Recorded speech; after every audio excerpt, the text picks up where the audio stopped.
या पदार्थाला ना निमित्तच लागतं. तर नमस्कार, स्वागत आहे तुमचे खमंग रेसिपीज कट्टा चॅनलवर. मी प्रतिभा तुम्हा सर्वांचे मनापासून स्वागत करते. तर आज आपण बनवणार आहोत गुलगुले रेसिपी, जी की आषाढ महिन्यात पारंपरिक पद्धतीने प्रत्येकाच्या घरी ही तळले जातात. गुलगुले म्हणा नाही तर कापण्या म्हणा. तर मी इथं गव्हाचं पीठ घेतले, 2 वाट्या गव्हाचं पीठ आपल्याला घ्यायचं आहे. तर त्याच वाटीने मी गूळ मोजून घेणारे. गव्हाचं पीठ मी चाळून घेतलं होतं. गूळ आपल्याला किसून घ्यायचा आहे किंवा चिरून घ्यायचं आहे. तर मी चिरलेला गूळ इथं 1.5 वाटी घेतला आहे. त्याच वाटीने आपल्याला 1 वाटी पाणी घालायचं आहे. तर आता हा गूळ विरघळवून घ्यायचा आहे आपल्याला. तर मी अर्ध्या तासासाठी गूळ भिजत ठेवणार आहे. तर हे आपण झाकून ठेवायचे अर्ध्या तासासाठी. तर अर्ध्या तासानंतर बघा गूळ बऱ्यापैकी विरघळला आहे. राहिलेला आपण हाताने चुरून चाळणीने चाळायचं आहे. तर इथं मी 2 वाट्या पीठ घेतलं होतं. त्यात थोडं थोडं हे गुळाचं पाणी गाळून घ्यायचे. सगळं पाणी एकदम गाळायचं नाही तर गुठळ्या होतील. चिमूटभर मीठ घातले. पाव चमचा वेलची पूड घालायची आहे. अर्धा चमचा बडीशेप घालायची आहे आणि अर्धा चमचा खसखस घातली. आता हे पीठ आपल्याला व्यवस्थित मिक्स करून घ्यायचे.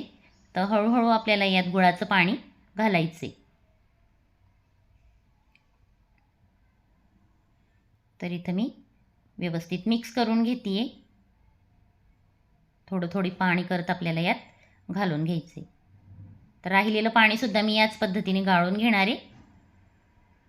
व्यवस्थित मिक्स करून हे आपल्याला हाताच्या साहाय्यानेच गुठळ्या काढून घ्यायच्या आहेत. पिठात गुठळी राहणार नाही असं व्यवस्थित एकजीव करून घ्यायचं आहे, जेणेकरून यात लम्स राहणार नाहीत. जसं केकच्या पिठाला फेटतो तसं हे पीठ आपल्याला छान फेटून घ्यायचं आहे आणि 20 ते 25 मिनटं छान रेस्टसाठी ठेवायचे. तर यात मी बेकिंग पावडर किंवा सोड्याचा काही वापर केलेला नाही. जर तुम्हाला गुलगुले लगेचच करायचे असतील तर तुम्ही यात चिमूटभर बेकिंग पावडर घालू शकता. तर अर्ध्या तासानंतर बघा हे पीठ मी काढून घेतलं आहे आणि व्यवस्थित एक 5 ते 7 मिनटं फेटून घेतले. पाण्याचं प्रमाण थोडं कमी जास्त असू शकतं, कारण पिठाची वाटी ही कमी जास्त भरलेली असू शकते. तर थोडंसं पाणी मी यात घातले आणि व्यवस्थित 5 मिनटं फेटून घेतले. तर अगदी हलके फुलके हे गुलगुले होतात. तेल इथं तापले आणि आपल्याला जसे भज्या सोडतो तसे ह्या भज्या सोडून घ्यायचे आहेत. तर फुल फ्लेमवरच आपल्याला हे गुलगुले सोडून घ्यायचे.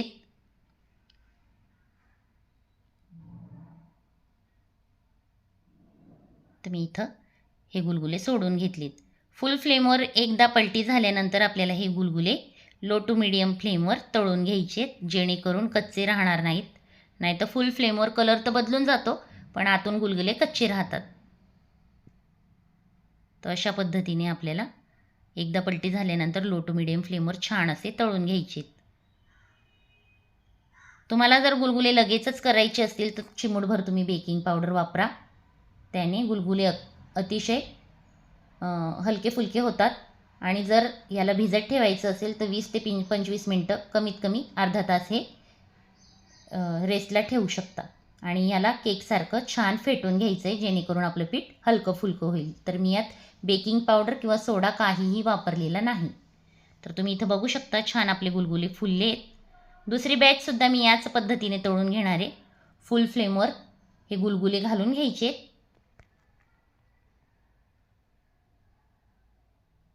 सगळे गुलगुले घातल्यानंतर आपल्याला एकदा पलटी झाल्यावर लो टू मीडियम फ्लेमवर छान असे तळून घ्यायचे.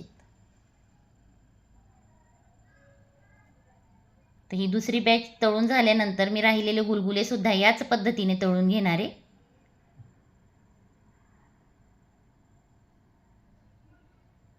तर तुम्ही इथं बघू शकता छान असा रंग आलाय. व्यवस्थित पलटी करून हे गुलगुले निथळून आता आपण काढून घेऊया. तर अतिशय मस्त गुलगुल्यांची ही रेसिपी तयार झाली आहे. साधी, सोपी आणि पटकन होते. आषाढ महिन्यात खास करून तळली जाते. छान असे गुलगुले तयार झालेत. तुम्ही नक्की बनवून बघा. छान हलके फुलके स्पॉन्जी होतात. तर व्हिडिओ आवडला असेल तर लाईक करा, शेअर करा. चॅनलवर नवीन असाल तर चॅनलला सबस्क्राईब करायला विसरू नका. पुन्हा भेटूया अशाच नवीन व्हिडिओत नवीन रेसिपी बरोबर. तोपर्यंत बाय.